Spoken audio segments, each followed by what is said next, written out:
Can you guys see the screen now? The Ignite acronyms? Yes. Yeah. Okay, do you guys still see the Ignite acronyms, or do you see a different slide? It's that main like header slide for Ignite. Okay. Yep, so you're good now. Or you can toggle. Thank you.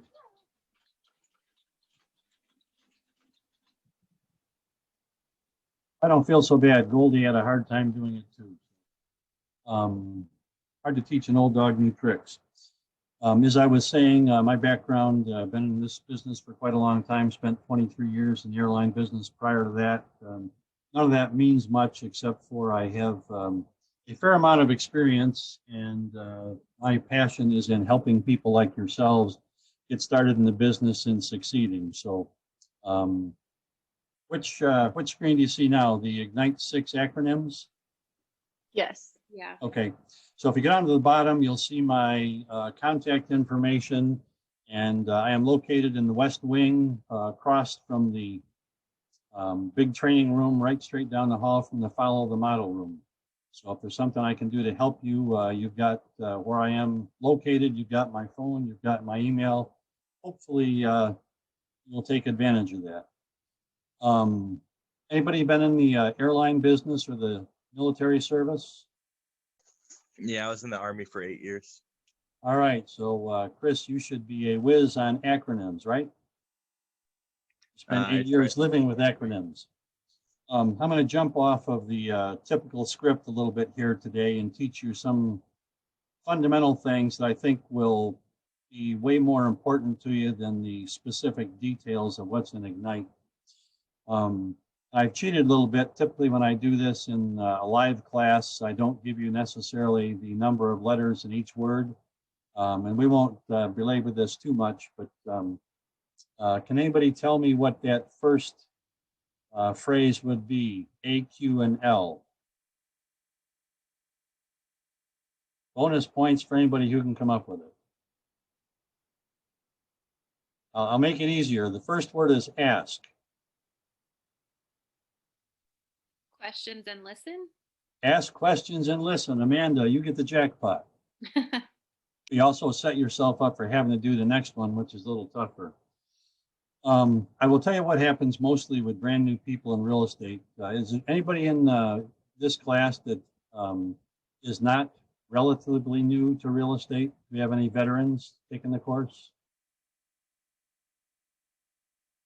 Okay, I'll take that as we're all rookies. So one of the most important things to understand about what you're going through is like you're essentially drinking from a fire hose. There's no way that we can endow you with, for example, my 28 or whatever number of years of experience all at once. It's a frustrating process to learn. It's a great business to be in, but it's a tough one to get your feet on the ground with. And you know, going through Ignite basically exposes you to a ton of information, and you're probably likely to remember very little of it in lots of detail. So I want to impress upon you some bigger thoughts, and one of them is this concept of asking questions and listening.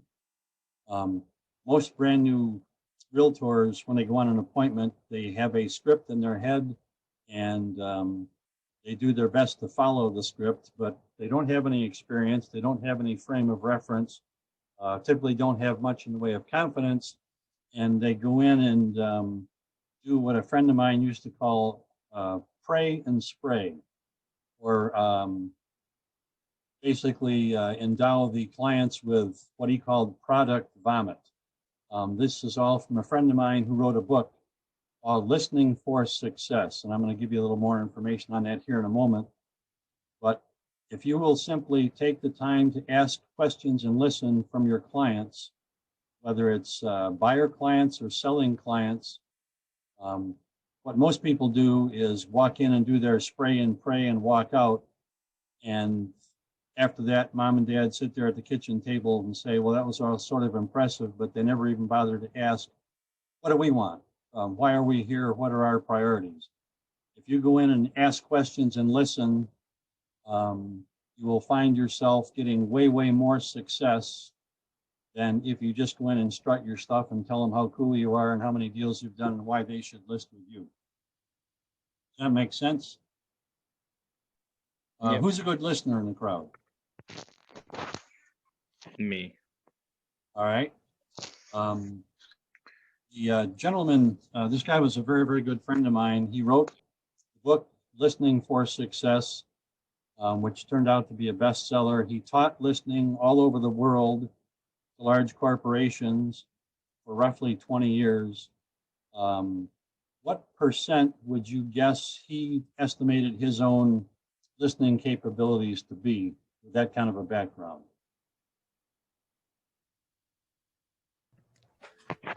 85. 85. 64.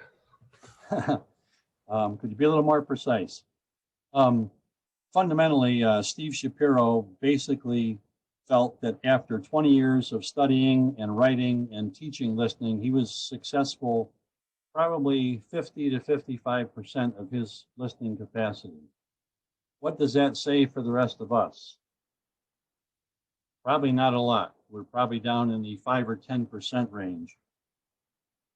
And I will tell you that if you will take the time to ask questions and listen and learn how to listen, I'm going to take you here to the next page.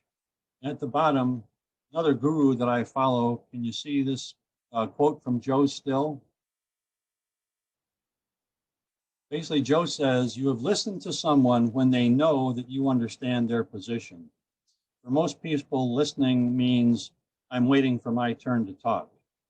That is not listening. So if you will truly learn to listen, and you'll know that you've listened when the other person says, or when you ask the question, you relate back to them what they have said, and they say, yes, you've got it. That's when you know you can listen. But that is perhaps one of the most critical skills that will help you make lots more money. And it really goes to the next acronym there, which is 3 lines long. No one cares how much you know unless they know how much you care. Is that Zig Ziglar speaking? No, it's Chris. Chris, this comes, you're exactly right.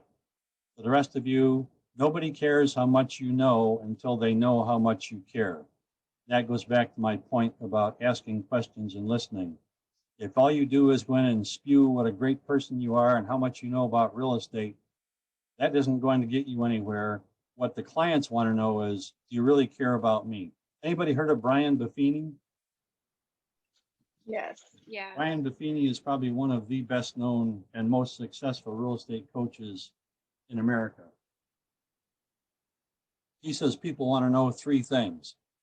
First, are you good at what you do? Second is, can I trust you? And third is, do you give a rip about me? And that goes back to this concept of nobody cares how much you know until they know how much you care. And that again reinforces the first point. Let's move on to the third acronym, which is a big part of what I hope to help you do today. There's not a lot we can cover on it in this particular format, but for the last, I guess, 5 years, I've been on the, I'm no longer on the ALC. I retired from that this year, but I've been on it for the last 5 years. I was the chairperson for the finance committee. And what we helped people do was learn to run your business like a business. And I would just like to share with you that if there were 20 or if there were 100 people in class, about 5 years from now, there would be less than 10 of you still in the real estate business. And it's not because real estate is that difficult to do. It's typically a result of 2 things. One is people don't have any business because they don't lead generate. The benefit for you is you are a part of Keller Williams. And that's one of the biggest things we teach. The second is that they don't run their business like a business. So just want to make sure that you get off on the right foot, and that if there's anything I can do to help you run your business like a business, I would be more than happy to try to help do that. I'm going to share with you a few things that I would suggest you read. The first is the Listening for Success that we talked about moments ago by Steve Shapiro. Has anybody read any of the Chicken Soup for the Soul books, particularly the first one? Or is that way before your time? Yes, I've read Yes. a couple. Okay. In the first book, if you read that, there was a section in there about the hugging judge. There's a guy named Lee Shapiro who was in that book. He was a judge, I think, in California. And the reason he was in there was after he sentenced people, he would get around from behind the desk, come down and give them a hug. Essentially, it was his way of helping them move forward rather than just be sentenced to some particular remedy for their crime. He wanted them to know that they were still good people and they could turn their lives around. And Steve Shapiro is the son of the hugging judge, for what that's worth. The other books, Millionaire Real Estate Agent and The One Thing by Gary Keller. Hopefully you've heard of those. Atomic Habits by James Clear. Unscrew Yourself by Gary John Bishop and The Compound Effect. Those are all outstanding books.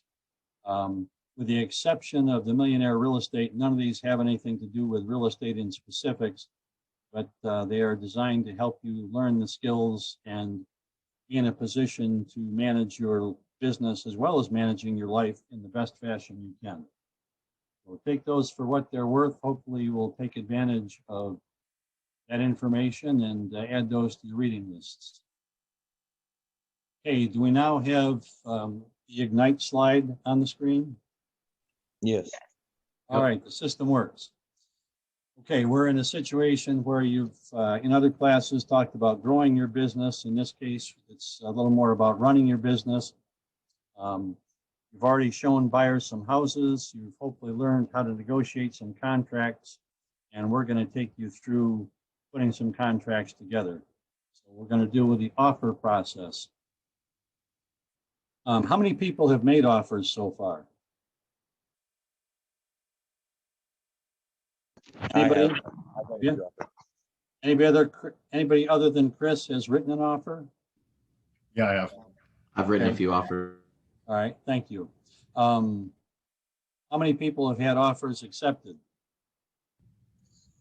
I've had a few. I have. Yeah, I have two. Excellent. All right.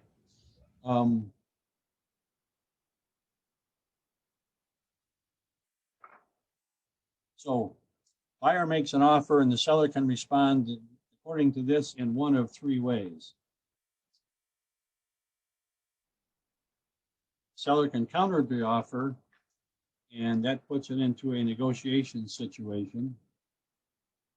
Seller can accept the offer, which begins the process of contracting to close. The seller can reject the offer, which means that the best thing you can do is figure out how you didn't make it to first base. This whole thing is a very emotional process. It's seldom done by most people. And one of the things we have to remember is we do this for a living. We do it every day, and we are experts at it theoretically. The clients that you're working with, they're probably going to do this maybe half a dozen times in their life. So that's a very, very good thing to remember. We're professionals. They are not. So we have to have an understanding that it takes some patience, and it's going to take a little bit of dealing with other people's emotions. The first box, the buyer makes an offer. I will tell you that in some markets, like the market we had about probably 14 years ago, when it was the exact opposite of today's market. What was happening in that market was if I had a listing and it got shown 10 times and we had no offers, sometimes we would encourage the seller to actually make an offer to a buyer. A little bit strange based on the circumstances we have today, but 99% of the time it is the buyer who makes the offer. Going back to the process of countering the offer, there's a couple ways you can do that. One, and this is on the seller side, but you need to understand the process so you can deal with it. They can go through and make specific changes to individual pieces of the offer that you have written, or they can do a Form 36, which is a counteroffer form, which is my preference. It puts all the changes on one page and makes it nice and clean for everybody. But regardless of what method they use, that takes you to a negotiation process and puts the ball back in your court for your clients to respond.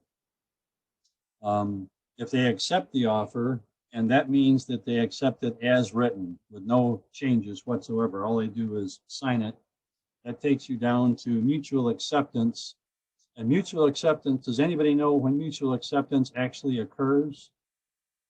What has to happen before you get to mutual acceptance, assuming that the client likes your offer and they've signed it? The buyer has to be informed that the sellers accepted the offer. Yeah, it has to be delivered. Just the fact that you have, for example, as the listing agent, you signing it off does not give you mutual acceptance. Mutual acceptance only occurs once that has been delivered to the other party. And understand I said delivery, not acceptance. If I can prove that I delivered that to you, that's when we've got mutual acceptance. And this begins the process of the contract to close process. When we go to the concept of rejecting the offer, Kevin, for example, have you had an offer rejected? Yeah, it's every offer that I've put in, it's been about 7 to 10 offers. Right. When those offers have been rejected, did you always get a notice that your offer had been rejected and why it was rejected? Sometimes I've had to dig into it, but yeah.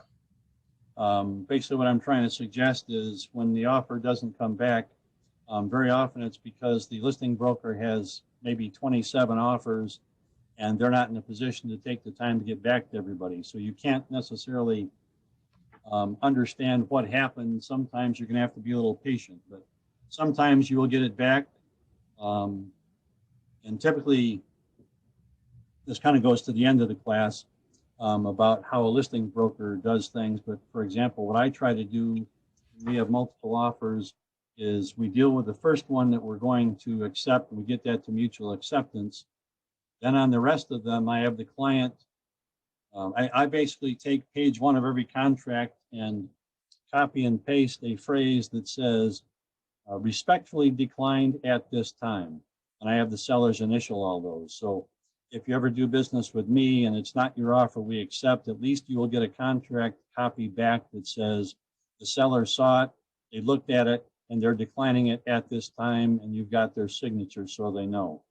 You won't always get that kind of treatment. A lot of times you'll just never hear from the listing broker whatsoever. But it is always a good idea to contact the listing agent to learn more, and don't assume that no means no. There are times where yours wasn't the best, but you can fight to necessarily sometimes get back into first place.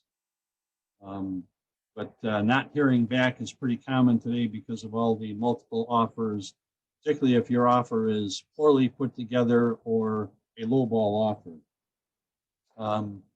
Going back to this process of making offers, hopefully by now you all understand that everything absolutely has to be in writing. Chris, when you send an offer in, to whom does that offer get sent? So the offer gets sent to the listing agent, and also you can send it to the firm's email also of the listing agent. Okay, I will take it one step further. It also needs to be sent to your own office. And under the MLS rules, if you don't send a copy to the other agent and his office and your office, you may not have a legal contract. So please make sure. According to John Hanson on that, as long as they reply in writing, you actually only have to send it to the listing agent. But if they do not reply in writing, then yes, you need to send it to the others. Okay. Chris, if you and I have a conversation, I'm a listing broker, and I tell you that here's how we're going to do things, or yes, I've agreed to this, what value does that have for you? After I've sent you the offer or while I'm writing the offer? Either way. You verbally saying it has only a sentimental value, but if it's not in writing, it doesn't do much for me. You're flattering me with a sentimental value, but punchline is it has zero value. The point I'm trying to make is you will have conversations with people, or you will take for granted what might be in the listing. For example, the listing might say that they're going to give you a homeowner's warranty. You write your contract. If your contract does not say that it includes a homeowner's warranty, that is of essentially no value. You get no homeowner's warranty. So the punchline is pay no attention to what is written in the listing, pay no attention to what's been verbally committed to. You absolutely have to have that stuff in writing. Make sense? Yes. Okay. Kevin or Chris, we've discussed these three: countering, accepting, and rejecting. Are there any other options? Any other things that can happen with response to a contract? And off the top of your head, if you can't think of it, there's a couple other things that can be done. The first is, if my offer is not going to be accepted, I might want to offer a backup offer. Oh yeah, I've done that. I've put in a few amount of backup offers, but Right. also I've noticed it's important to communicate with the listing agent pretty well. There's an offer a couple of months ago I got accepted just because of the fact I was just like making friends with her basically.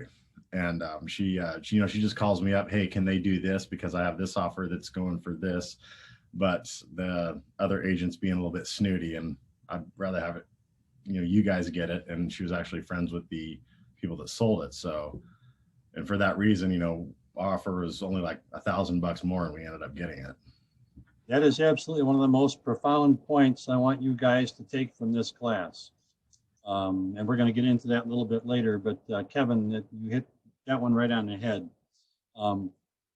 If I will tell you that the most offers I've ever had on one transaction as listing broker is 27.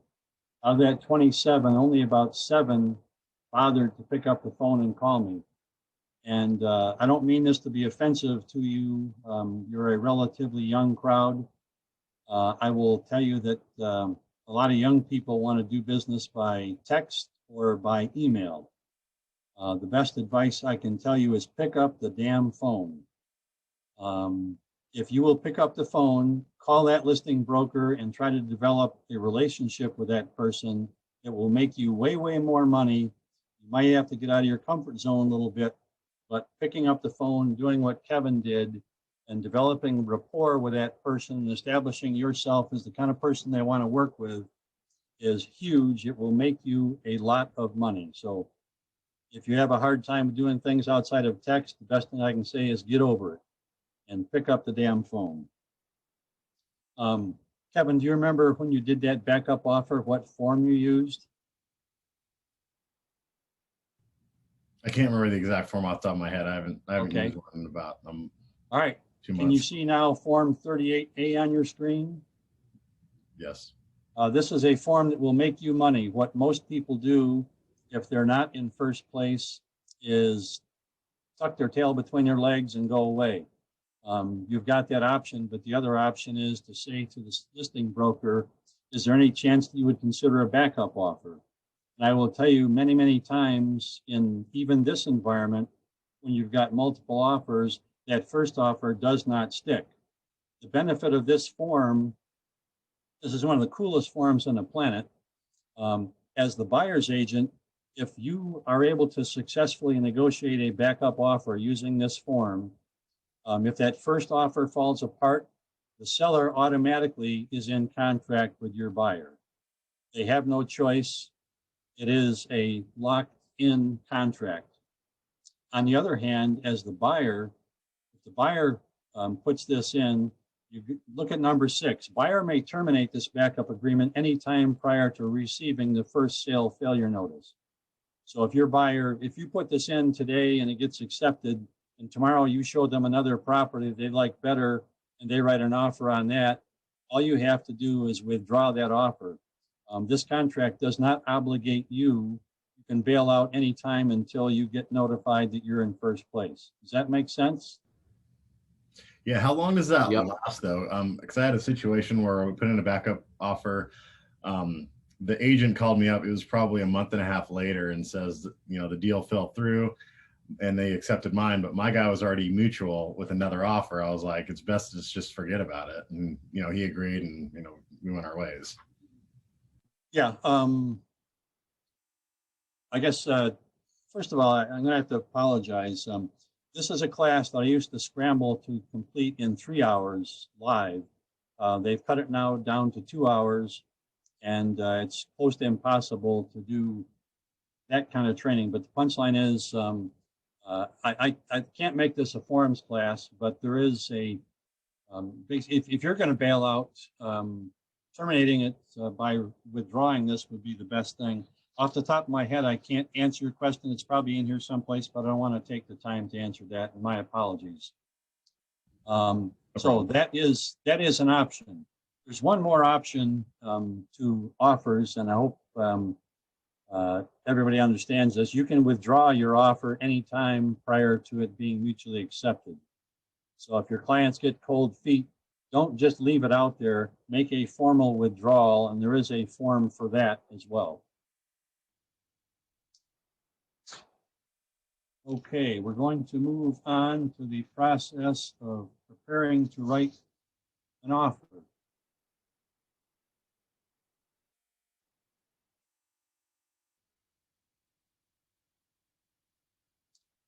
So someplace in your bag of tricks, you should have this checklist to prepare an offer. And we're going to go through this relatively quickly. Getting the buyer's pre-approval letter from their lender. When should this process begin?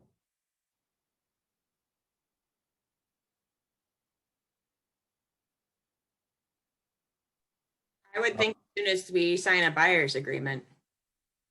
Actually, that is a great place to do it. The other part of it is, thank you, Heather. The other part of it is one of the first things I do when I get a buyer referred to me or I start working with somebody from my sphere of influence is before I even meet with them for a buyer's consultation, I connect them with 3 lenders, one of them being Keller Mortgage. And if you're not currently using Keller Mortgage, I'm not suggesting you have to use Keller Mortgage, but I believe you have a moral obligation to your clients to let them know about Keller Mortgage. Again, I can't teach that in this class, but Keller Mortgage has a 0+ loan, which means that they don't pay any fees to actually get the loan. The only thing that your buyer pays for is typically the appraisal and the credit report. The rest of it has no fees, and that's a big advantage over most other lenders. The other part of it is if their loan is $150,000 or more, at closing, Keller Mortgage will give them a credit for $1,000, which typically more than pays for the credit report and the appraisal. The other benefit is that because all of us are the marketing and advertising arms for Keller Mortgage, we don't have a marketing department of any magnitude. We also typically don't have lots of brick and mortar buildings. So our overhead as a company is way, way less, so our rates can be less. And the worst thing for you would be to have somebody be talking at work and say, hey, I just bought a house, and somebody says, well, who'd you work with? I got it through Keller Williams. Well, did they hook you up with Keller Mortgage? And the buyer says, no, I've never heard of Keller Mortgage. I will tell you, for most of my clients use Keller Mortgage, and that's typically saving them somewhere between $5,000 and $11,000. You don't want to be the person who fails to share that saving opportunity. So I typically give them Keller Mortgage and 2 others and let them select. I do that generally before we do the buyer's consultation, because in the buyer's consultation, I want to be able to focus. For example, if they're a VA buyer, I want to be able to talk about VA loans and how that process works. I want to be able to tell them, here's how things can be done with your loan. If you don't know, you're basically wasting their time and yours. It's best to get that out up front. Make sense? The second thing you need to do before preparing an offer is give your buyer an idea of, is this a reasonable price? It's always the buyer's option to decide how much they want to pay, but Can anybody tell me what the legal standard is that we as agents are held to?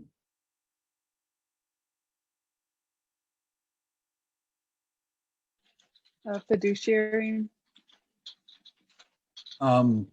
We should act as a fiduciary, but in 2010, the law was changed in the state of Washington regarding agency. We no longer technically have a fiduciary responsibility. We should, in our hearts, act like a fiduciary. But the punchline is that the answer I was looking for is we are held to the same standard as a practicing licensed attorney in terms of real estate.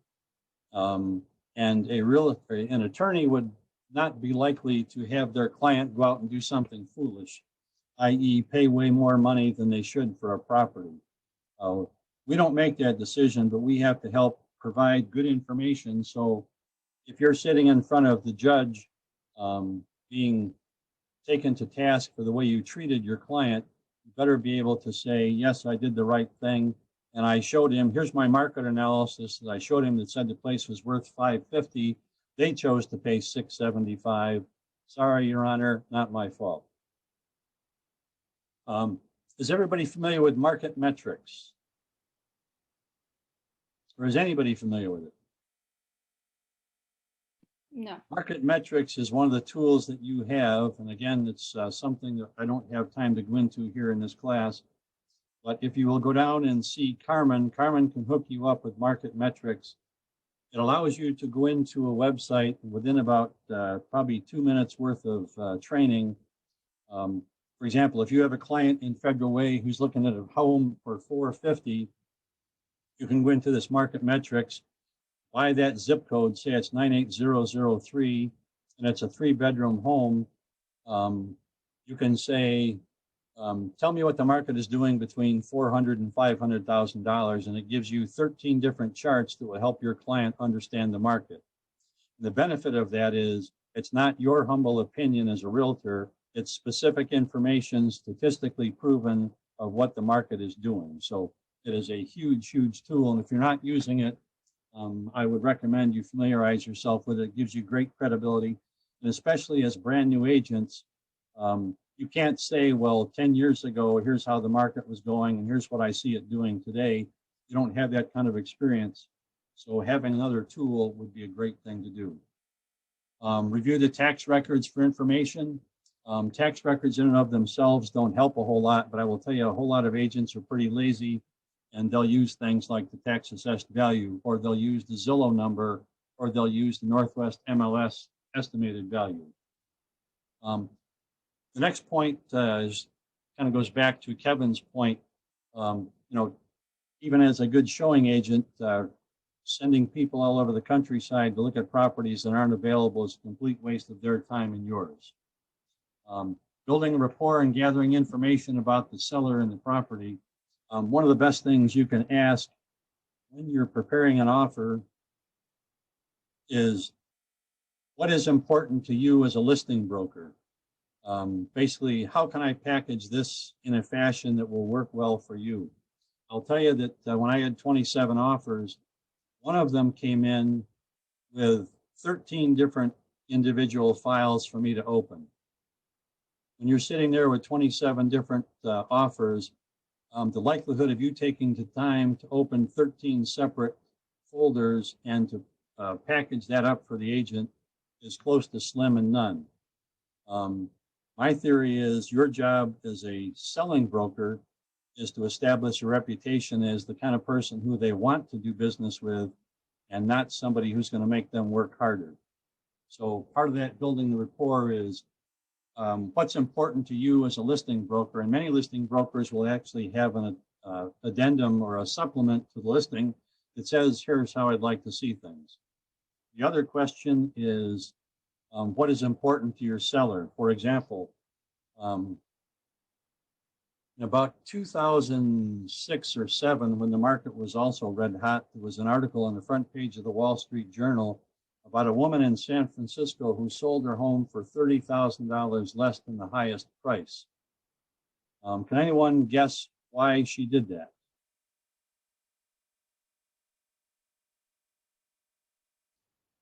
Was she just Punchline unaware of is, the other offers? pardon me? Was she just unaware of the other offer?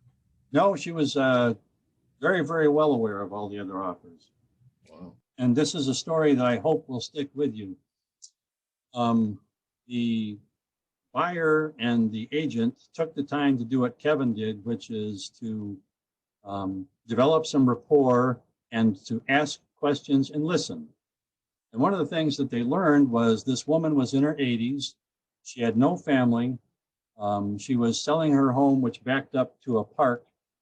And she was selling the home to move into an assisted living, or what you might refer to as a senior community.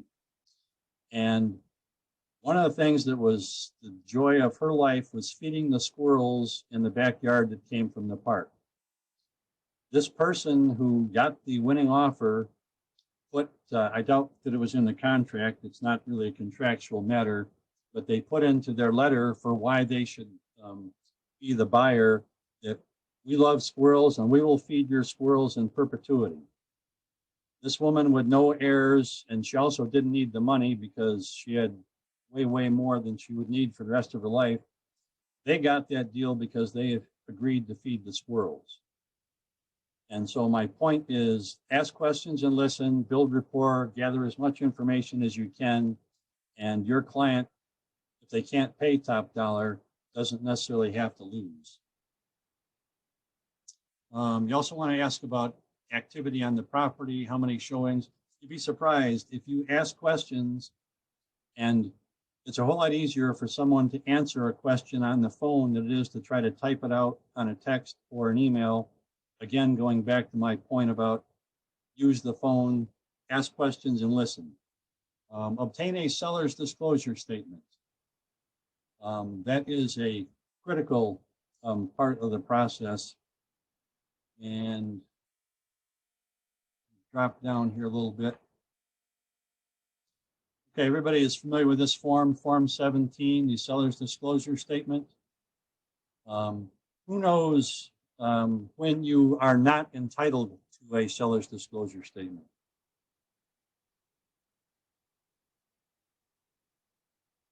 I will tell you that there will be a lot of times, many listing brokers think, for example, well, this is new construction, or my client has never lived in the house, so we don't have to give you one.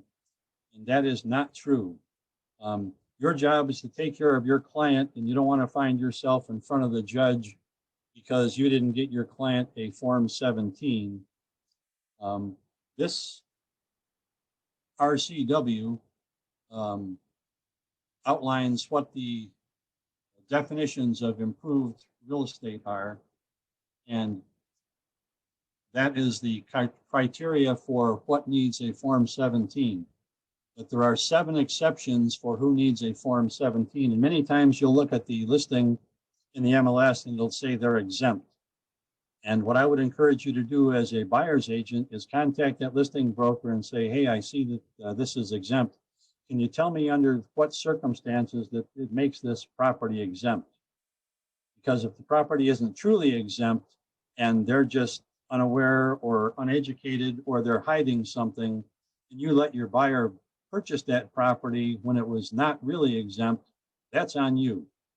So it's important that you understand, and typically what I do is I call that listing broker and say, tell me why this is exempt, and most of them will give you a yabba dabba do. And when you send them this particular page out of the RCWs, they come back with a Form 17 that they originally didn't think they had to have. Again, not trying to scare you to death, but it does go back to the concept of being held to the standard of an attorney. And that is one of the things that an attorney would do. Going back to this lender's letter of pre-approval, lots of things you want to do on that. You need to find out what type of loan it's going to be. You need to know what percentage of down payment they can make. It's critical that you also talk to your lender about how long they need to close a transaction. You might, to compete, want to make an offer that closes in 2 weeks, but if it takes your lender a month to close a deal, you basically have just committed a pretty big crime, if you will. There's also several other slots in Form 22A that require time frames, like the number of days that it takes to get a loan or a loan approval before they have to waive. Again, we can't do the forms class here, but that is one of the critical pieces of information you need to have. You also need to find out, does your buyer need closing costs? But the punchline is you've got to work with that lender to make sure that you do not overcommit to what that lender can actually do. This next page, this is kind of a generic checklist for preparing an offer. This is a form that I created for our team, and it's designed to help you understand which forms you actually need. This top section is the one that are almost always necessary. And you'll notice that some of them are in italics because they're not a part of the contract, like the 41D, the 89, the agency receipt. Those are all things you need to do your job and to turn into the office, but they're not part of a contract. This bottom section is those that are sometimes needed. For example, if you've got a cash deal, 22EF you might need. You're very often up here going to have an escalation clause. But for what it's worth, if anybody wants this package of documents that I'm sharing with you here, if you will email me after class, I'd be happy to make it available to you. But this is a good thing to do.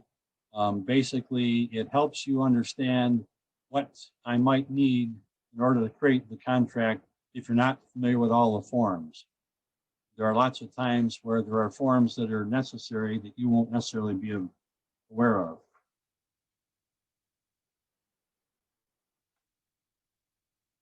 We already talked about Form 17. I'll give you a couple quick things on CMA here as well. Lots of ways to do a CMA. A lot of realtors will go to the MLS, find 3 comparables, divide by 3 on the purchase price, and say that's the value. One of the things that I learned to do in my first year or so of real estate, one of the guys I worked with had been an appraiser, and he taught me how to do an appraisal like, this is not an appraisal, but it's a lot like a what an appraiser does. It's far more involved. It's far more accurate than what most people will do. Most people look at this and say, that's a lot of work. And the answer is, yes, it is.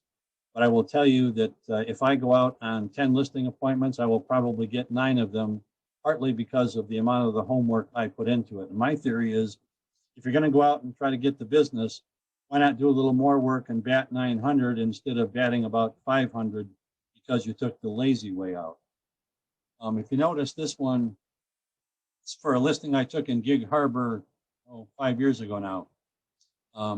And the average or the actual price that this estimated was $321,827.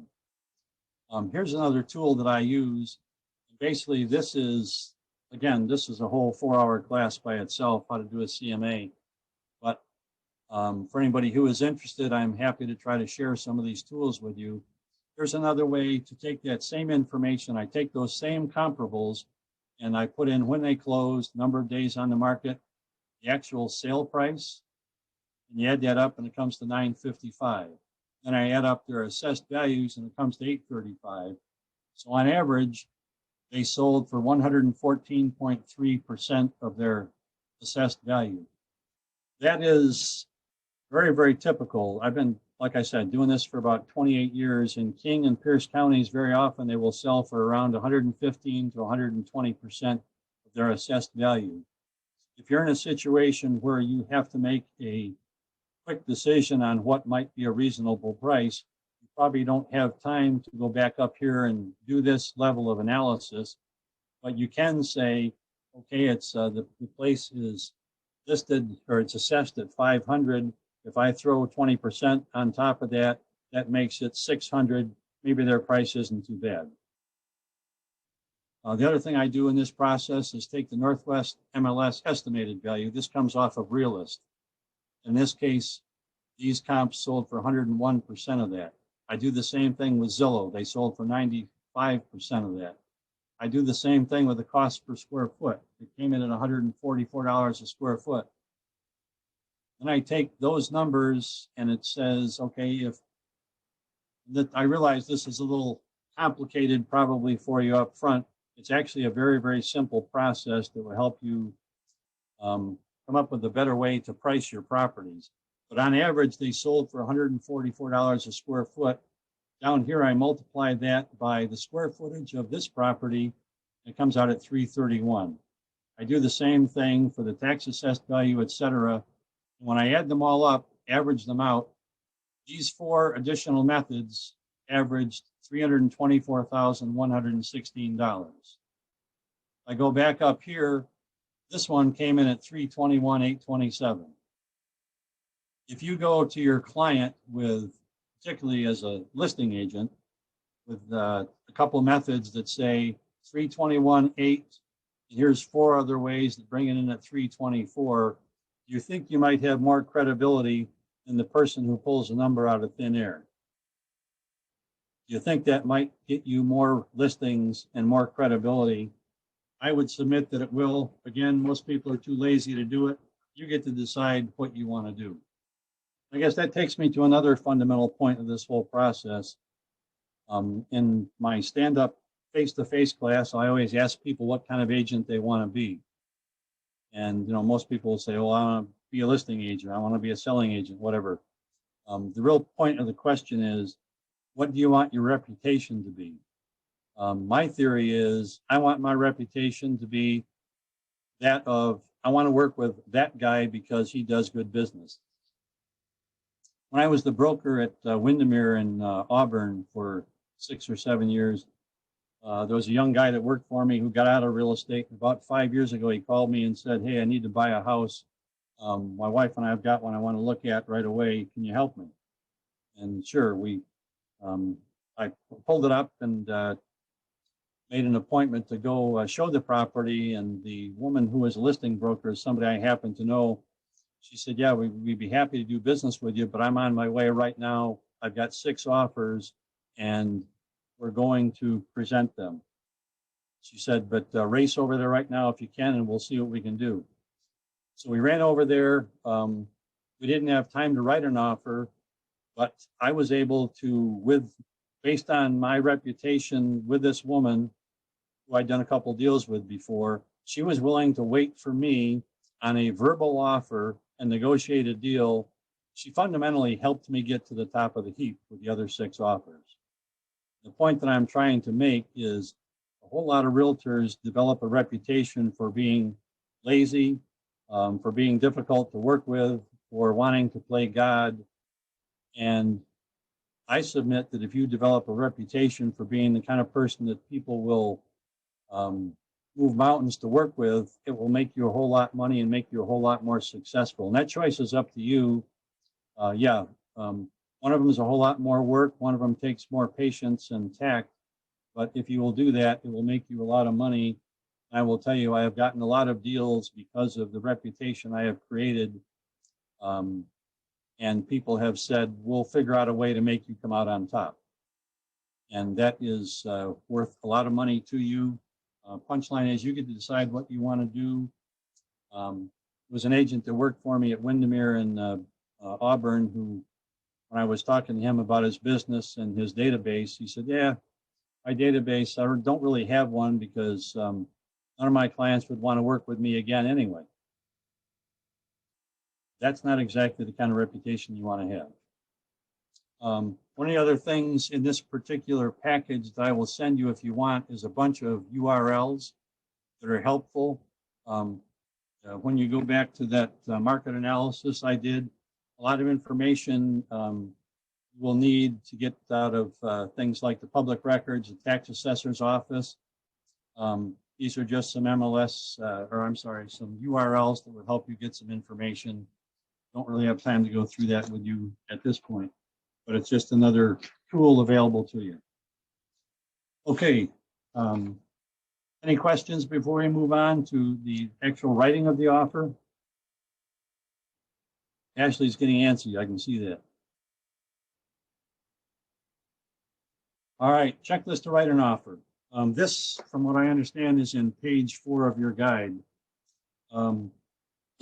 Being prepared to write an offer, Chris, in your experience with the offers you've written, from the time that you showed that property and a decision was made about making an offer, how much time did you have to prepare the offer and get it presented?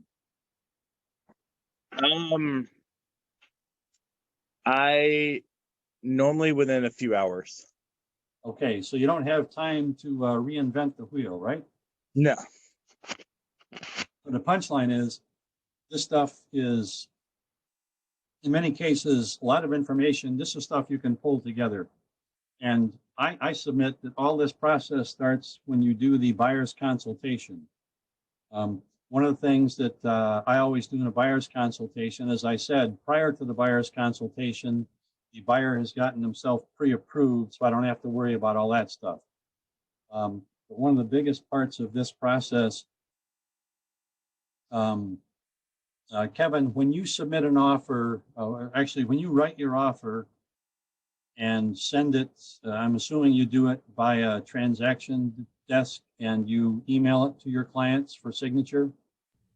Yes. How often or how long from the time that you send that to them, how long before you would say they send it back to you typically? Well, I'll call them right after I send it, and then they'll respond. Usually, by the time that they're either looking over offers or within 24 hours. I will tell you that very often when you send a contract, it gets back to you in about 90 seconds. What does that tell you about the time that your client spent reading that contract and understanding it? Not much. I'm sorry. I thought you meant the sending it to the listing agent, but the buyer. Your buyer The buyer sends it back instantly. Like they don't read it. It's just like click, click, click, click, bam, it's back. Okay, so you're sitting in front of the judge, and the judge says, "Well, Mr. Yannick, did you explain this contract to your client? Did you walk them through it? Did you make sure they understood what they were signing?"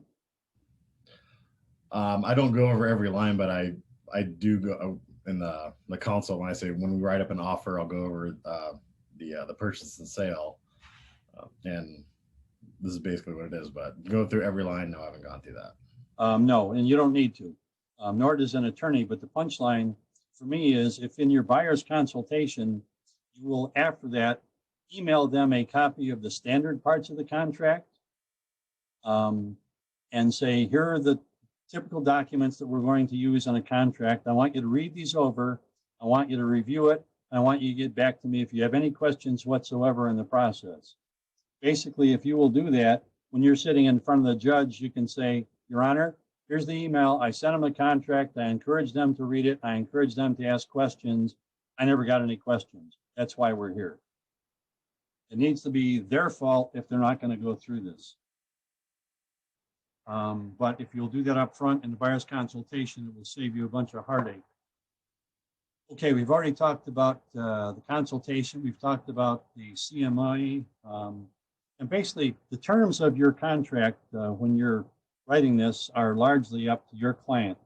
It's our obligation to give them good advice. It's our obligation to not play attorney. We are not licensed to be attorney. It's basically their call. There's a balance between them. Basically, a lot of people will say, well, what should I offer? Do not answer that question with a specific number.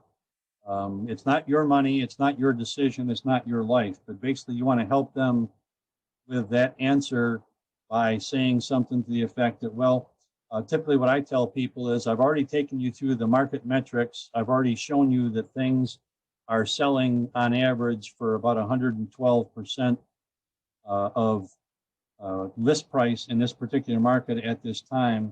My question to you is, how bad do you want this place? Are you going to wake up tomorrow regretting that you paid too much, or are you going to wake up tomorrow regretting that you lost this opportunity? Make it their call. It's not about you telling them what to do. Typically, people want to be the hero, and just as much as you can be the hero, you can wind up being the goat. Seller's disclosure, we've already talked about. Earnest money. Typically in this market, you have to have at least 1%. If you really want to be competitive, you should probably have 2 or more. Time for the seller's acceptance. This is a judgment call. We're in a very, very competitive market. A lot of people, in most cases, you're dealing with situations where they have a review date. In our case, we put, for my team, we put properties on the market on a Thursday, and we accept or we review offers next week, Tuesday or Wednesday. One of the things that happens is if you give an offer to a listing agent where it's going to sit there for several days, fundamentally what that becomes is the offer that when other agents call and say, do you have any offers? They say, yep. Can you tell me about them? Well, I've got one already and it's considerably above list price.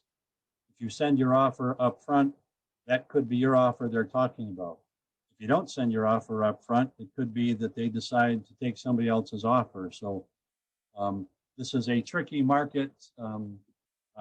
I'm assuming that both of you or all of you are being mentored and or coached in some fashion. When you're writing an offer, it's really, really good to get some help from a veteran about how should I play this? When should I submit my offer? How can we put our heads together and make this the best we can? But I will tell you, when the MLS says we're accepting or reviewing offers next Tuesday, that can be ignored and they can take one this afternoon. If they say they're taking it this afternoon, you put one in on a Thursday or a Friday, likelihood is they're going to say, well, we've had good activity. We're probably not going to make a decision through the weekend. That information is there for, I mean, one of those two boxes has to be checked, but it doesn't necessarily mean much is the point that I'm trying to make. Buyer's pre-approval letter here. We've already talked about that for the most part. There's another letter that is important. That would be the letter that a buyer writes.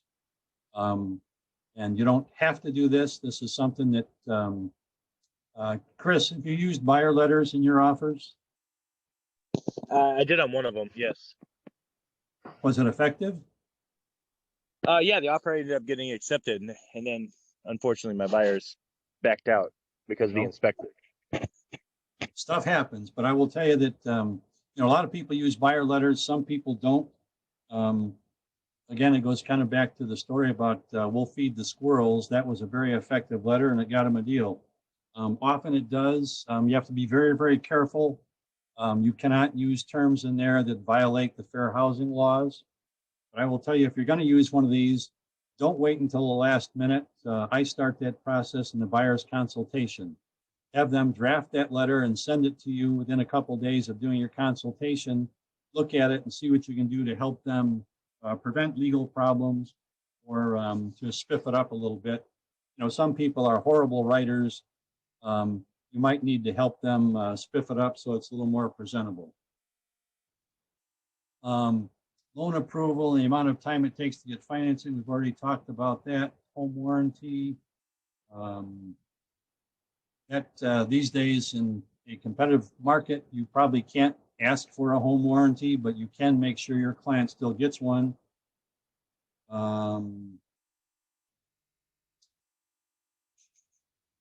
Repair limits. This basically the way the market works these days is most clients overpay for the property for the privilege of winning. And when it comes time to do their inspection, they want to get even. But very often, for example, if a buyer wants to come back and say, okay, I paid $10,000 extra for this, I want $5,000 worth of fixes based on the inspection. Very often the seller will say, that's okay, we've got a buyer with a backup offer that is waiting to do this without any help from us. We'll move on to that buyer. So be careful of how you handle that. Packaging your offer is not covered here. I want to talk about that for just a minute. When I received 27 offers, I've already mentioned this once, but the concept of I have to open up a dozen different files to submit that offer is not going to get the time of day. The best offer you can put together, I submit, should have all the proper documents that you need. They should be, for example, it should start out with the Form 21, 22A, 22D, 22E, 22EF. If you do it in order, so there's a logical explanation, a logical sequence to it, it makes it a lot easier for the listing broker to handle when they've got 27 of them. The other part of it is that helps you develop that reputation for, I'm the guy that's easy to work with. My personal theory when I get a transaction with another agent is I take the approach that I'm going to have to do 100% of my work and 100% of their work. And if the other agent actually does some stuff, it's always a pleasant surprise. You want to develop a reputation for being the guy that always does not only your own work, but for example, when you write your offer, I typically try to fill in blanks. If there are blanks, for example, if I know the seller is living in the property, when I fill out Form 21, I'll put the seller's address in there. I'll do whatever I can to do that other agent's work so it makes the best possible impression on them. I would also encourage you to go through John Hansen's classes about forms. Make sure you understand the forms. The worst thing in the world you can do is try to have to defend yourself on a form that you can't explain to your own client. So please make sure that you do understand what those forms are all about, and that takes some time. This next document, hopefully you can all see Managing Broker Purchase and Sale Agreement Standards and Procedures. I'm going to emphasize that this is a draft, but this is the training tool that I developed for our team that helps you understand. First of all, I am the managing broker for our team. Anybody who is in their first 2 years, I have to review everything they do. Rather than review it and clean up the mess, I've tried to prepare this so that they understand some of the things that we like to have them do. One of the first things that we do, and this is very, very specific to certain portions of the contract that I don't have time to go through now, but one of the things that we do is that we have the selling agent fill in every blank.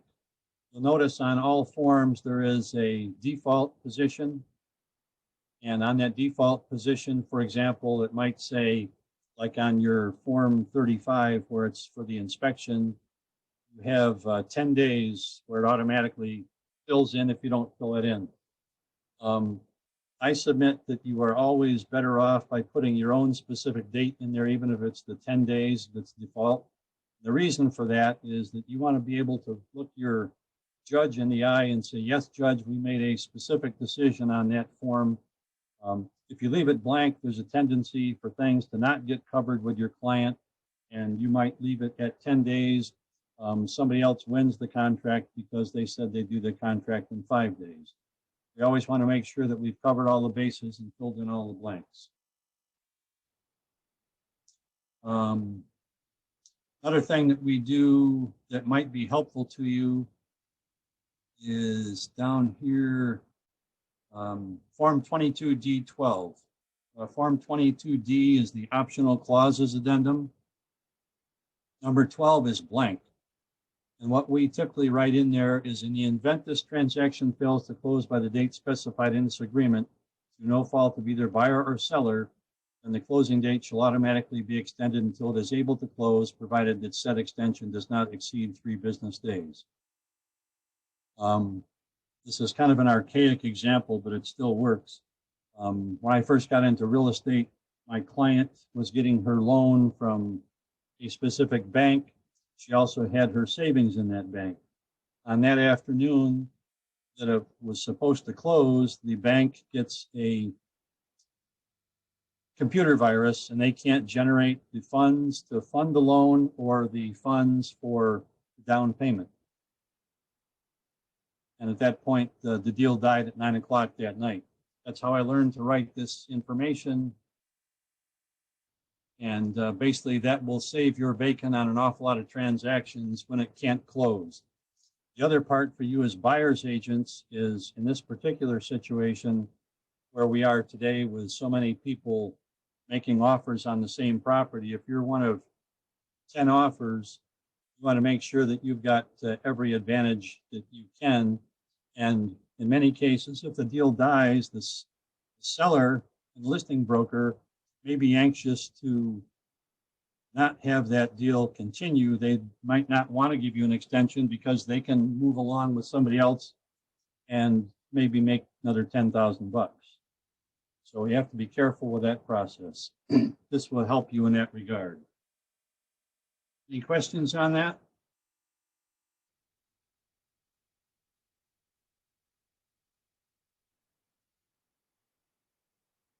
Okay, we've done the checklist. We've written the offer writing guidelines, cover letter. There's two kinds of cover letters. One of them is the cover letter that goes with your transaction based on the specifics of your offer.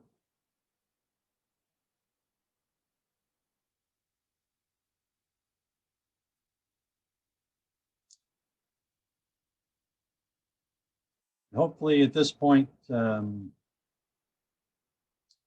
can see this letter. Ashley, do you have in front of you attached as a full price offer from our clients?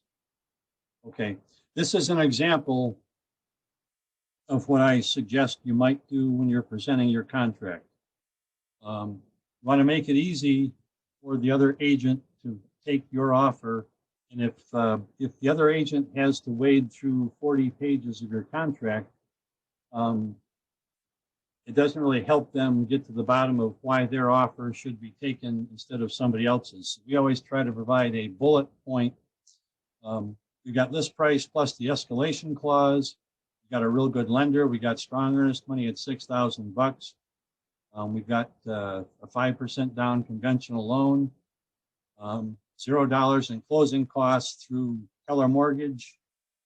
The other part of this is you're trying to sell your offer, you're trying to sell your buyers, but you're also trying to sell yourself. So basically, here's the portion that talks about the contract. Here's the portion that talks about your buyers. And what I typically try to do is put in a paragraph like this. It says, you know, you and I haven't done business together, but I've been doing this for 20 some years. I was in the airline business as a VP of in-flight services for Alaska Airlines. The purpose of all this information is not to impress you, but to let you know that if you take my offer, you're working with a business professional who's serious about this. We also have a full-time transaction coordinator, and you will be working with a team that knows how to put deals together and get them closed. So you're selling three things: your offer, your buyers, and yourself. If, again, people will take the time to do that sort of thing, it makes a significant difference. The other cover letter, going back to this process, that is not shown here is the letter for the buyer. Here's an example of a letter that we wrote for a buyer. This guy was in the Navy. I was selling him a place in Queen Anne. He had, actually in this particular offer, we had $100,000 earnest money, which was a part of my letter, not a part of his. But this is the kind of thing that we offer as an example of what you might want to put into a letter where you're trying to sell your client. That make sense? Yep. Okay, let's go back to. Okay, we're not going to take the time to do role play in this class because we don't have the time, but I would suggest that you become very, very good at getting over buyer objections. What's the best way to handle an objection? Any guesses? I would submit that the best way to handle an objection is to avoid the objection. The way you avoid the objection is to prepare your client up front with the information they need so there aren't any objections. If you will take the approach of, again, go back to the concept of I do this for a living, they don't, the process of preparing them for doing this is enhanced by you giving them good information up front so you don't have objections. And the same thing is true when you're presenting your offer to the other side or when you're writing your letter. If you'll put those kinds of things into the contract or your letter that will help them not have objections, you will be far better off.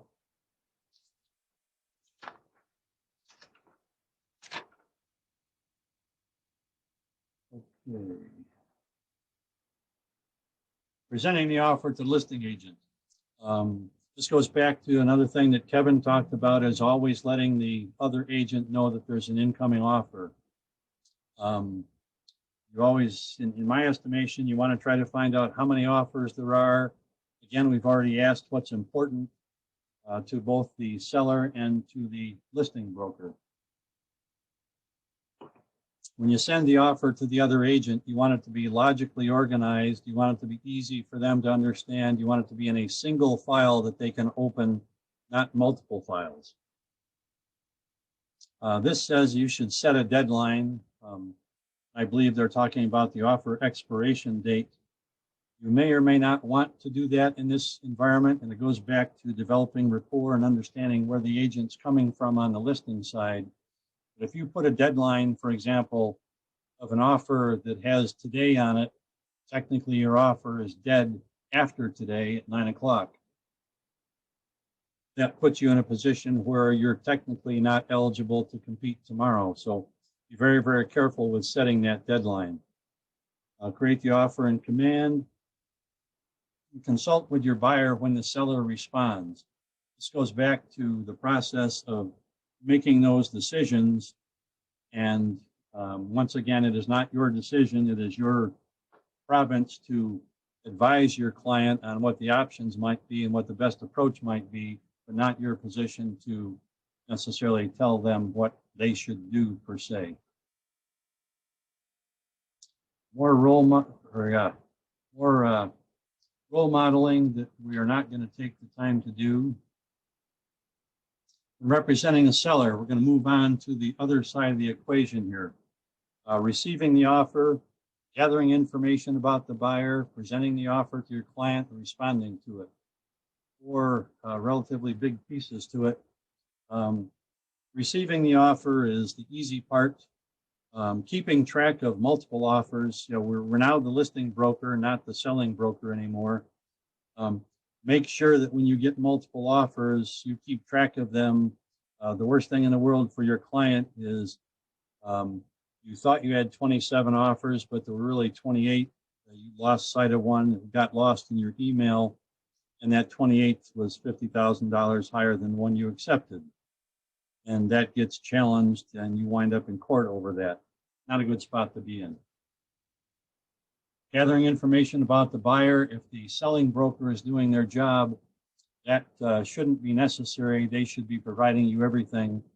But if they don't, and it's a very attractive offer, you might want to take the time to do what you need to do to figure out what you have to have in the way of information for your client, the seller.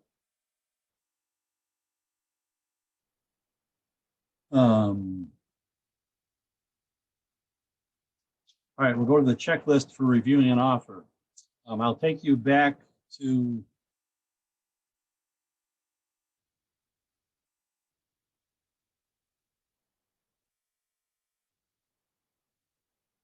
this checklist that I shared with you before that our team uses is also the standard for when we receive an offer. You don't want to necessarily look at a contract. There's two sides to a contract. One is what's in the contract. The other is what's not in the contract. Very often what's not in the contract is often as important as what is in the contract. So as a listing broker, you want to have a checklist. If all you do is go through and look at what's in the contract, that may not protect your client. For example, there may not be a 22D. The 22D has the optional clause that says in paragraph 1, the seller and the listing broker are not responsible for the information about the square footage of the lot or the square footage of the home, that sort of thing. There are things in there to protect your client. You may want to add to the contract if the other agent has not done so. This is a form you can use on both ends, whether you're the listing broker or the selling broker. And we'll go back to the checklist for reviewing the offer as the listing broker. Okay, address. Be sure that the address is for the correct house. I will give you a horror story from my days in Auburn as the designated broker. One of my agents, who is an excellent agent, listed a home and got it sold. About 6 months after the home was sold and closed, the seller was at the county working with the county planning department on a piece of land that he owned. And partway through that process, the guy from the county said, "Why do you even care? You're not the owner of this property." And the seller said, "The hell I'm not. I am the owner of this property." And he said, "No, you're not." And when they looked at the property, what happened when they sold the home was somehow the legal description got messed up with the legal description for the home, and it actually included the adjacent piece of property this guy was preparing to sell. And in effect, that transaction sold both the home that my agent had listed and the adjacent piece of property.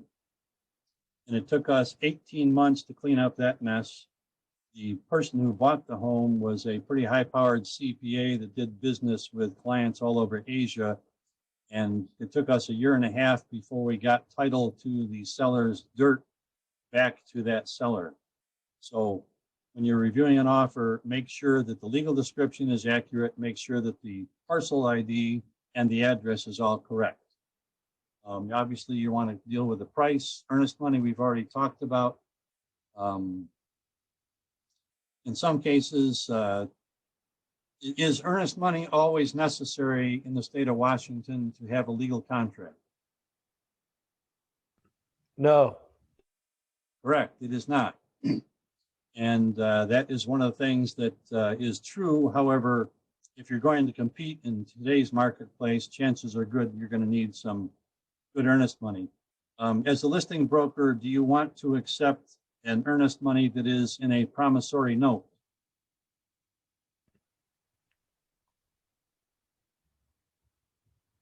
The answer to that is probably not.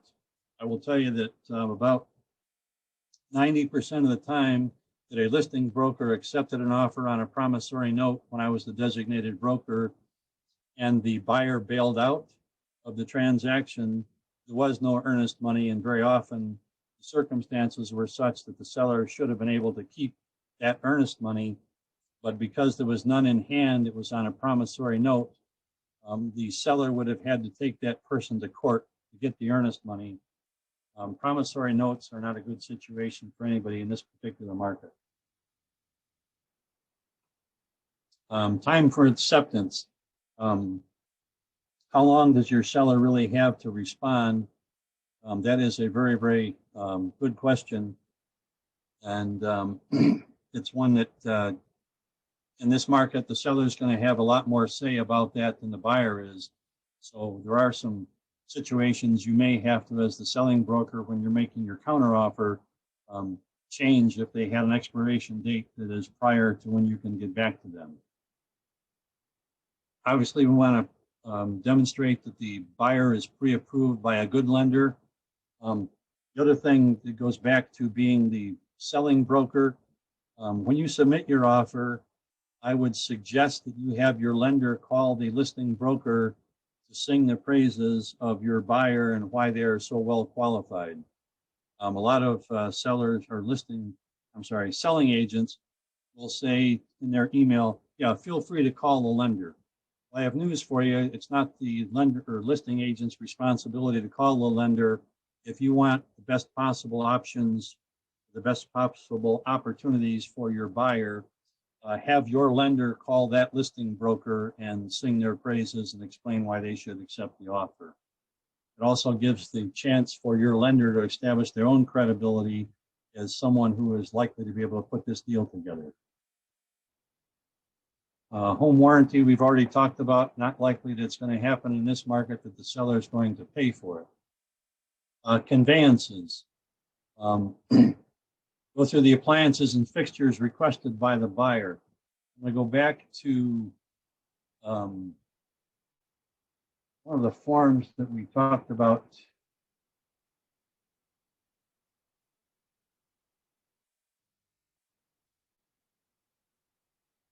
Form 22D.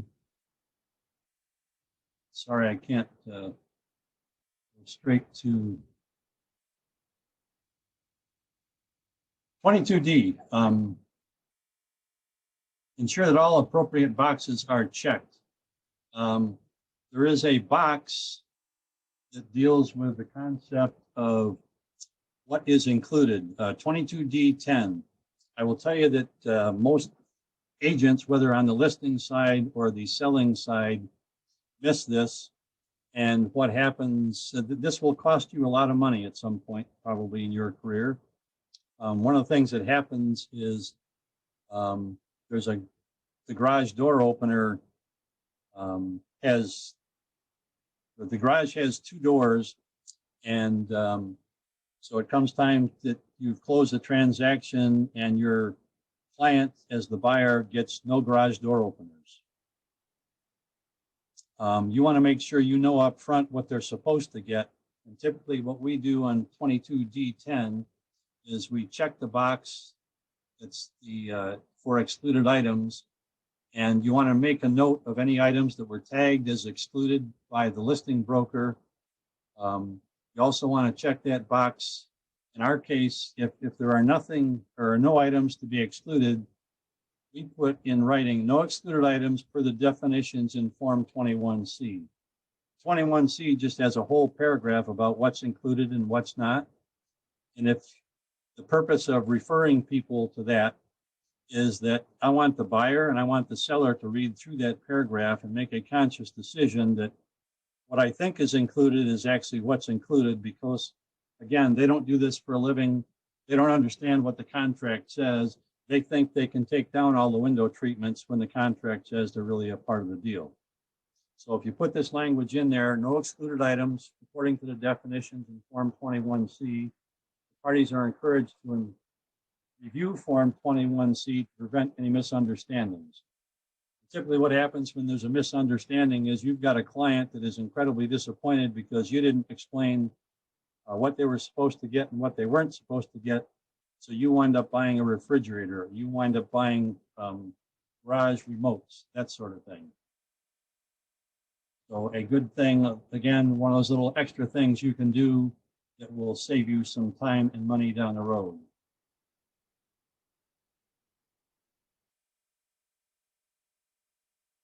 Okay.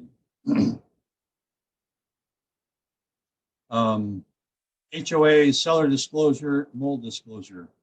Those are all the kinds of things that may or may not be applicable to your transaction, but they are important items. And this is another case where you can't necessarily accept that the listing broker knows what they're doing. Another area in this arena would be leased items.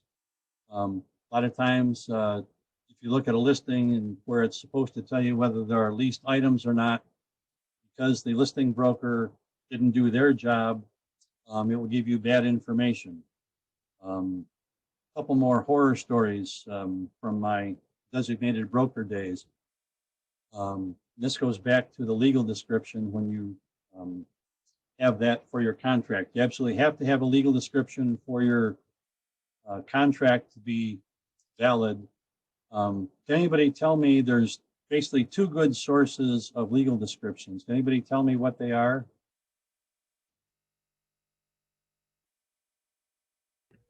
Well, the first is the legal description from the title report. And typically a lot of agents will get the title report before they list the property. And they'll attach that as a supplement, and they'll also attach the separate legal description as a supplement. That is the absolute best legal description for you to use when you're writing a contract. The second best is the last vesting deed. That means you can, if the seller or the listing broker does not have the contract or the title report, you can call the almost any title company, and they will give you the last vesting deed. This horror story that I'm going to explain will give you an idea of why you don't necessarily want the last vesting deed. One of my agents got a call one day from a guy who introduced himself, and he says, "I understand you have my property for sale." The agent said, "I'm sorry, sir, I've never met you, never heard of you, and I can't, based on that, imagine how I could possibly have your property listed." He said, "Do you have the property at such and such address listed?" And the agent said, "Yes." He said, "That is my property." And the way this turned out was, say there are two couples who own a property together. And my wife and I get a divorce. Very often what happens in divorce is the wife winds up with the property. So in that case, what happens is they create a quitclaim deed. And the quitclaim deed says Bill and Rosemary are together quitclaiming this deed for the property to Rosemary alone. So if you ask the title company for the last vesting deed, the last vesting deed says that property belongs to Rosemary Cox. What it doesn't tell you is that she bought that property with another couple. There are actually three parties to that transaction, not just her. That was an example of something that actually happened in Windermere when I was the DB, and those are the kind of messes you don't want to have to clean up. And it's a little embarrassing to have somebody call you and say, "You're selling my property without my authority." You would think that the other sellers on that situation would have explained that to this agent, and the truth is they did not. So whether you represent the buyer or the seller, you always want to make sure that you have a good legal description. Possession date. This becomes a critical issue in this particular market. Typically, the seller and the listing broker are going to be able to dictate this, and you're going to have to typically work your buyer around that process. Kevin or Chris, have either one of you done a transaction with a contingent offer?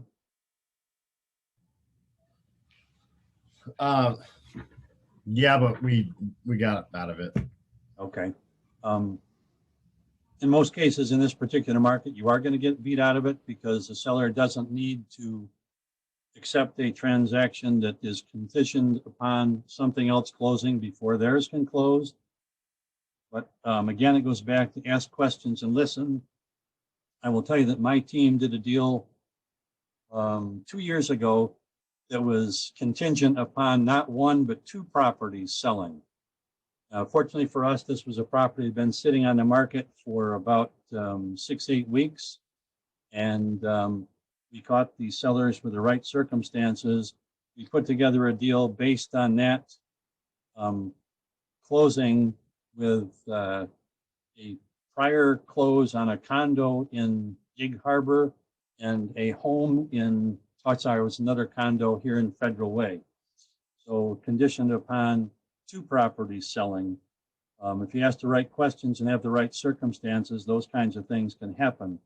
But in a case like that, where you have a deal that is conditioned upon another one selling, you need to be very, very careful, regardless of whether you're on the listing side or the selling side, to make sure that the possession and closing dates line up. What you don't want to do is have your client who is selling their property close on the 10th of the month, but they have no place to go because the other one doesn't close until the 20th of the month. That's a little embarrassing for you, and it's your responsibility to make sure that all those I's are dotted and the T's are crossed, and otherwise you could find yourself with clients moving into your house or you paying for a hotel. Back to reviewing the offer, presenting the offer. You notify the seller that you'd like to present these in person. In particular, if you've got multiple offers, it is really good to sit down in front of that other client, your seller, and you can use the command to communicate the offer. You may want to update the CMA. In this environment, typically you're not going to have to because things don't last on the market long enough to have much else take place. But you do want to make sure that if you listed the property 6 weeks ago, your seller has a good idea what the value should be today. Presenting the offer, you want to address the issue of price. Repairs, we've pretty much already talked about. Buyer's motivation, typically today when you've got 10 offers, the buyer will show their motivation based on the way that they wrote their offer with a big price.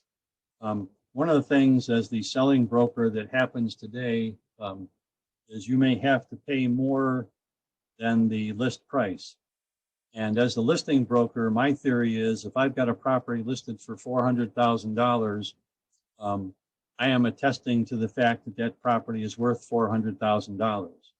If you come in and make me an offer at $450,000 because your buyer wants to win the competition, that extra $50,000 that's in there, in my personal opinion, and I'm not saying this is gospel, but I will tell you that a lot of people believe the same thing, that extra $50,000 becomes your buyer's responsibility. If it won't appraise for $450,000, your buyer is going to have to pay the difference in cash between what I said it was worth of $400,000 and the $450,000 that your buyer paid as a premium to purchase the property. In a case like that, what I'm going to come back to you with is a Form 22AD that says if it doesn't appraise for $450,000, your buyers hereby agree to pay the extra $50,000 in cash. That's one of those things that you need to consider when you're writing your offers as a buyer's agent. If I'm bumping the price up, do I really have the wherewithal from a cash standpoint to make that good if it doesn't appraise for $400,000? And if not, your clients might be better off looking for a different property because the likelihood is, it's not guaranteed, but the likelihood is if the listing broker is at all on the ball, they will be in a position where they will require you to pay that extra $50,000 in cash. Anybody have any questions on that process?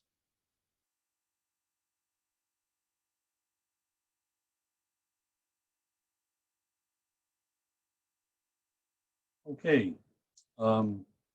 Again, as the listing broker, you have the responsibility for guiding the seller through this process. Offers, once received, should be immediately presented to the seller. As the listing broker, we can say that we are reviewing offers next Tuesday. That still does not absolve your responsibility for presenting the offer immediately. That is the law. You have to present that. So when your offers come in, make sure that goes to your client, the seller, and they don't have to deal with it, but you have to present it. That's good to be in a position where you can prove that it got presented. Otherwise, you could be in legal trouble with the state under a violation of the license law or with the actual prosecutor's office. So make sure that they go in ASAP. Again, the decision-making process here is the seller's, not ours. We talked about updating the CMA. In some cases, it might also be good to update the market metrics. For example, the market metrics deal with last month and the prior 12 or 36 months, if you want to take it back that far. But if today is the second day of February, you might want to look at market metrics because the market in January might have changed, and it would be good for your seller to know that. Again, take a look at that PSA checklist and utilize that as a guide for what you should be looking at in terms of the contents of that offer. Has anybody done a transaction where you were the listing agent? I'm guessing that would be down to probably mostly Kevin and Chris. Anybody else had an opportunity to be a listing agent? I was a co-listing agent. Co-listing. Did you have multiple offers, Kevin? We had one offer in hand, but then we got a couple backup offers that were a little bit later. Okay. So initially, you only had just the one offer. Yeah. Okay. One of the things that I would suggest you do, whether you have multiple offers, typically when my team presents a market analysis to a client, we give them a range of offers or offer prices they should list their property at. And the examples I'm going to give you here, as a listing broker, it's not just important what the offer is, but the important thing is for you to show your client, if we get an offer of $390, what comes out in the bottom line for you? In many cases, there are the buyers asking for closing costs, which will show up, just telling them that, okay, it's $390, but they want $10,000 back. That doesn't really help them. So we give them this document. If anybody hasn't done one of these, this is in the MLS under financial tools. You plug in these numbers, put in the selling price, you put in the commissions. It automatically calculates an escrow fee, a policy of title, the property tax you have to put in. It will automatically calculate the excise tax. You have to put in if there is a balance on the mortgage. You have to put in if the buyer wants you to pay closing costs. These items are pretty much all put in, except if you have asked for a home warranty, you would have to put in the $500 or whatever. You also always put in a few extras. For example, if our client's going to do, and this was presented at the listing time, so we put in that they were going to pay for a listing inspection or a pre-listing inspection.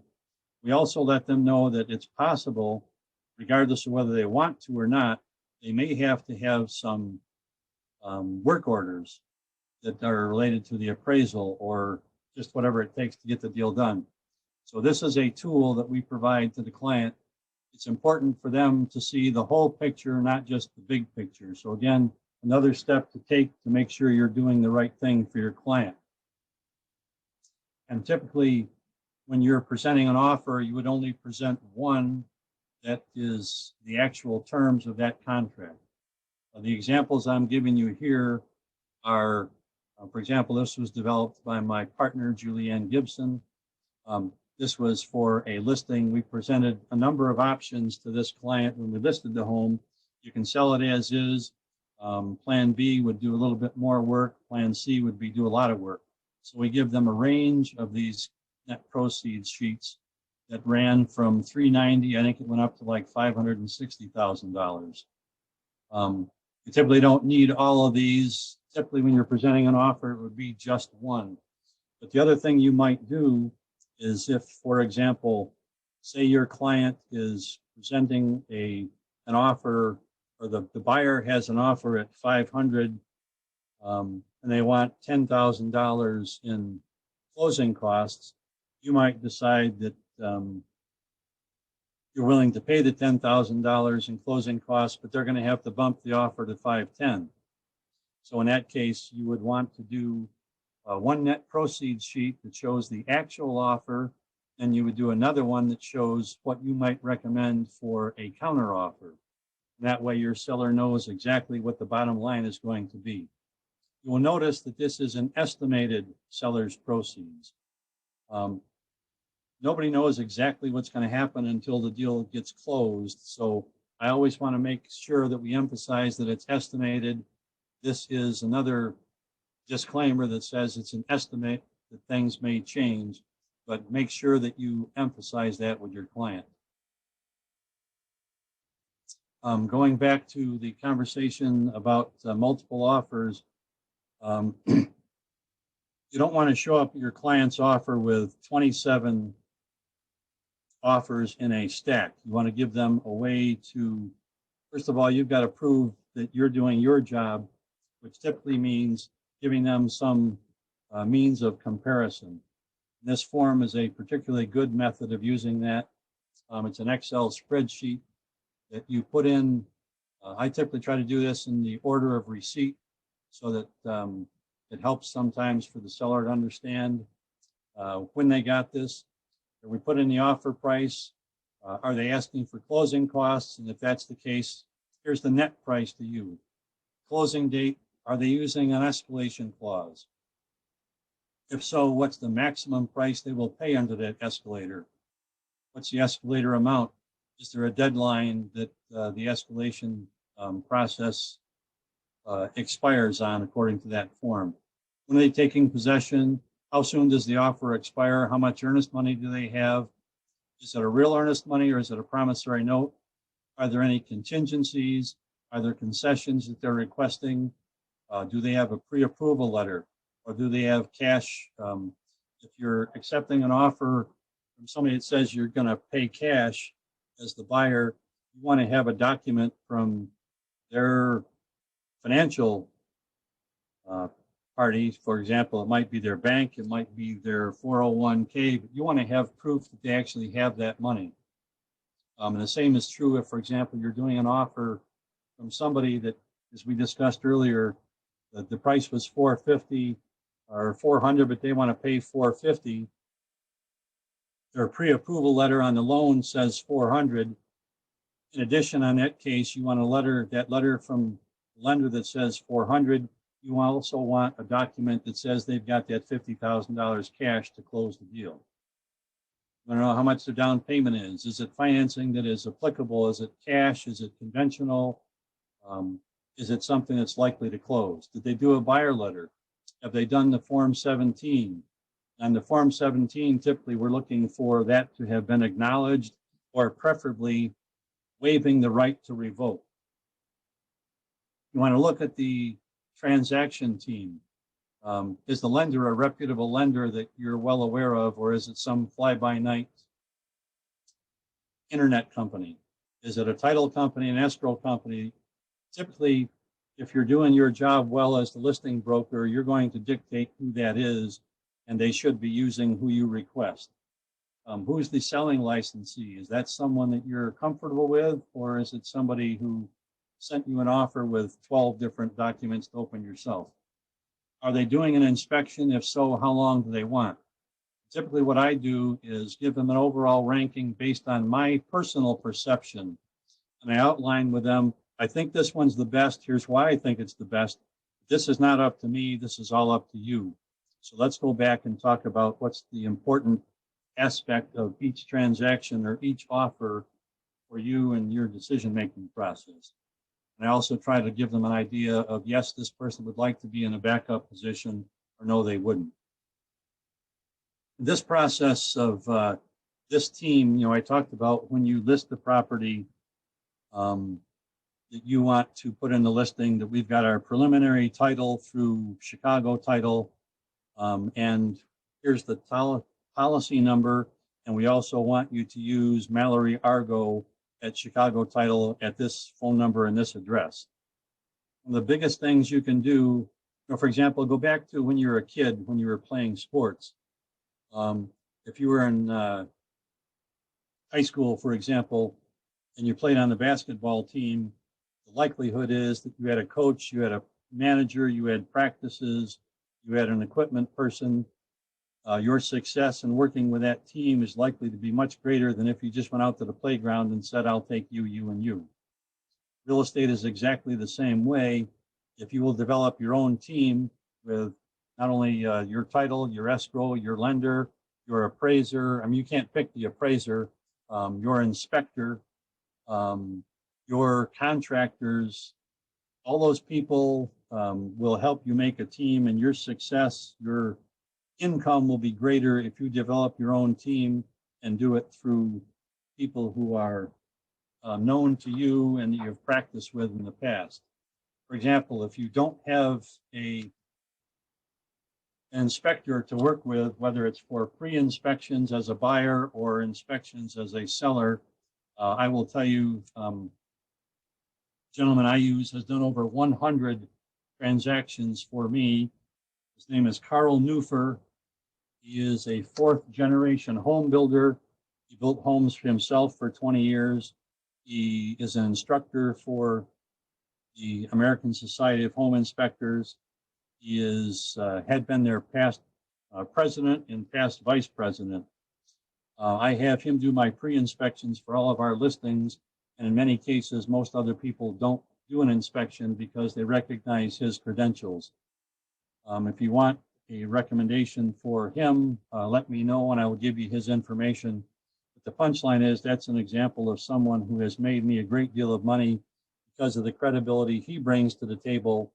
A lot of people, because he's an instructor and because he was the past president, many inspectors know him, and people who think that they need their own inspector very often will back away from that and use the pre-inspection that I've had him do on my properties.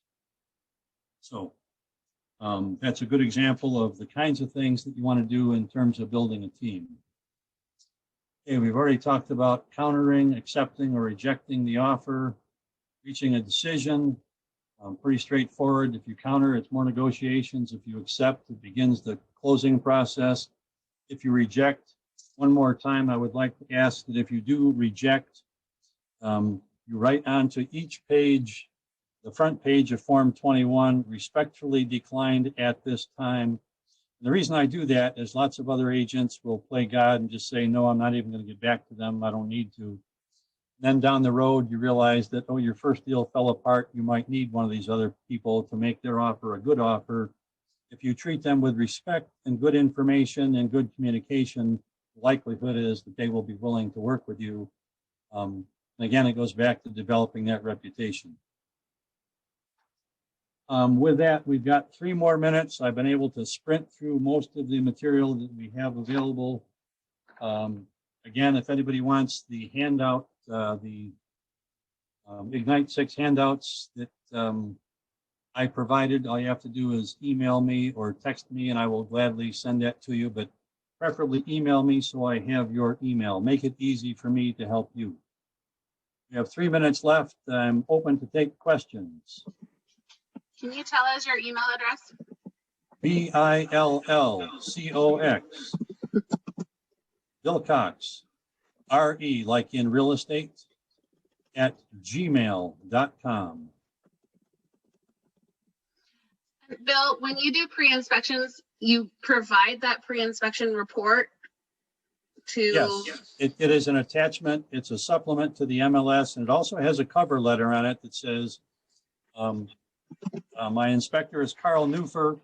I take them through, I list all of his qualifications so that they know he's a man of great credibility and great experience. Give them all that information. I also give them, and there's a separate blurb, and if you want this, I'm happy to send that to you, but make it a specific request in your email. But basically, it's a 1-page form that says, here's the credentials of the guy that did the inspection. Here's the reason we do this pre-inspection. You are more than welcome to do your own inspection, but this is designed to save you money.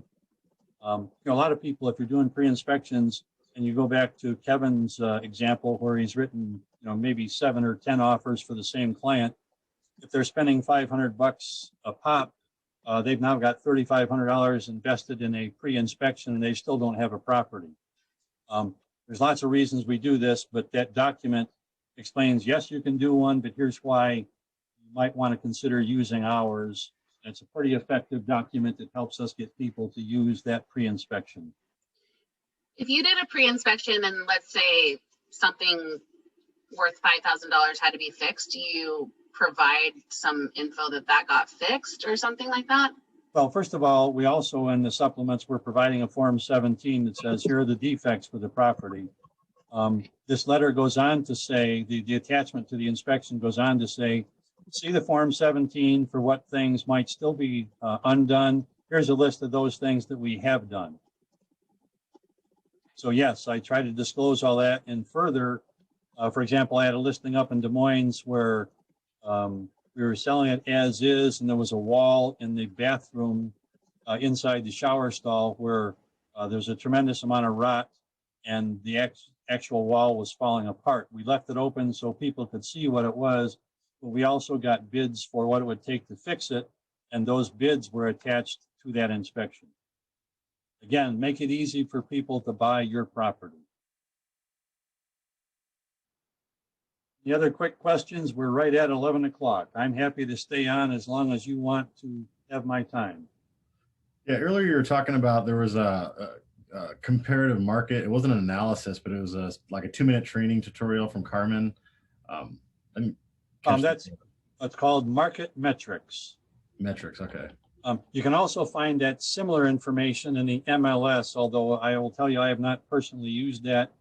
But there's a tremendous amount of statistical information you can provide to prove your point. And the point that I'm trying to make is a lot of agents, especially when you're new, you don't have the horsepower or the experience to convince people of your opinion.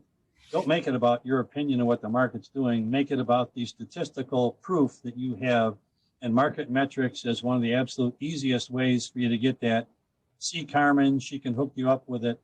It is a tremendous tool, and you can learn to use it in about 5 minutes. And if you can't, come see me and I'll walk you through it.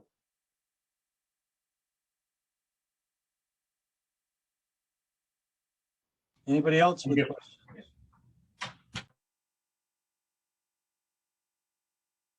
All right. Well, we have come to the end of our time, and I provided you with my name, phone number, and email address. Truly, the joy in my life comes from helping other people get what they want in their life. If I can help you, obviously, I can't teach you 30 years worth of real estate, but if I can help you in any specific way, please don't be shy. Thank you very much for your time and attention this morning. I will let you all go. Anybody who wants to stay on, I'll assume anybody else who's still here is someone who's got a question for me. Other than that, feel free to bail and enjoy the rest of your day. Thanks for your time.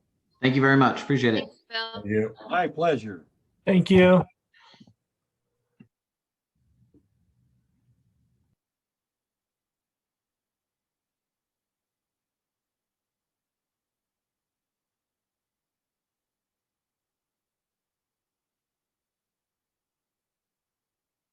It says I still have 3 people with me. If anybody has a question, please speak up, or I will probably go ahead and close this up.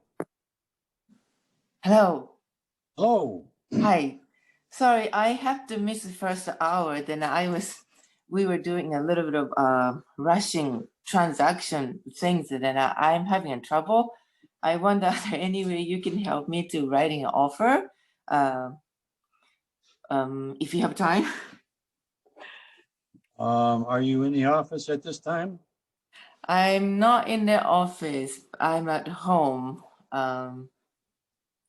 But I don't know how it works.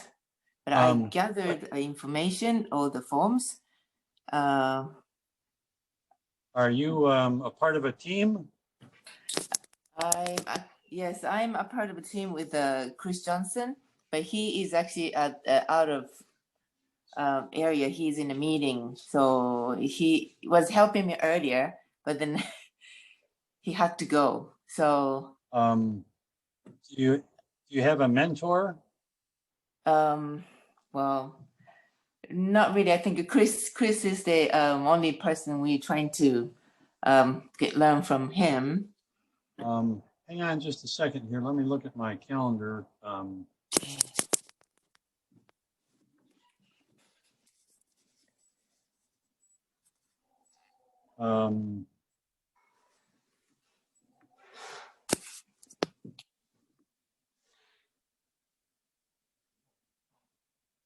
Need to make sure I'm not supposed to be someplace. Yeah. Well, I'm sorry.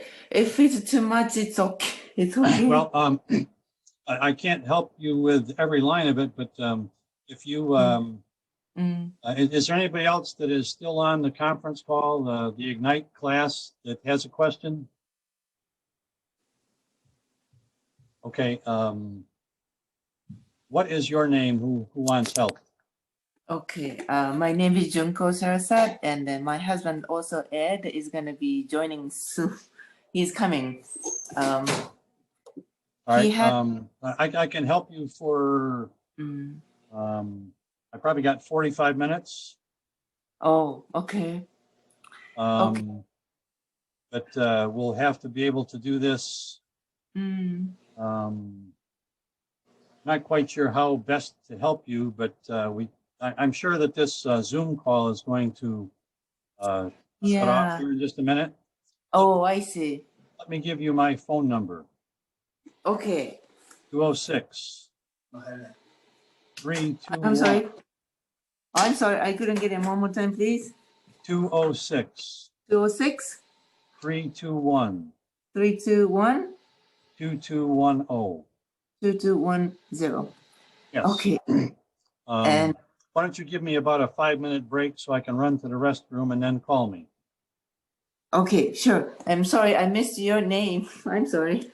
Bill Cox, C-O-X. Okay. Thank you so much for your help. All right. Talk to you soon. Okay. Thank you. Bye.